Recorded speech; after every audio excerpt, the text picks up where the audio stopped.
For some people, being playful, being intimate, laughing, a sense of humor can feel like the hardest thing in the world. For some people, finding that thing that resources them, that makes them feel at ease, that makes them feel comfortable, can feel so out of reach. For some people, feeling like their mind will ever stop spinning, feeling like their body will ever not be inflamed, feels completely out of touch with their reality. For some people, the idea of reaching their goal, of getting to their dream, of healing, feels really jarring and uncomfortable for their nervous system.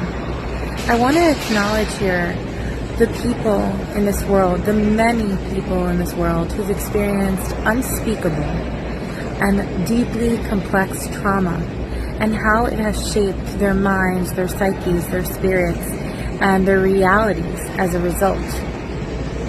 Very often, a practitioner might really deeply misunderstand a client who goes through complex trauma, especially practitioners who are in a coaching space and not necessarily trauma-informed, and not necessarily understanding the nervous system of someone who experienced complex trauma. And the person who experienced complex trauma could feel really deeply misunderstood and labeled as resistant to healing of, do you really want it bad enough? Then why don't you just do this or that? My plea here, my reason for this video, my desire here is to really speak to those of you who are listening to this who are practitioners.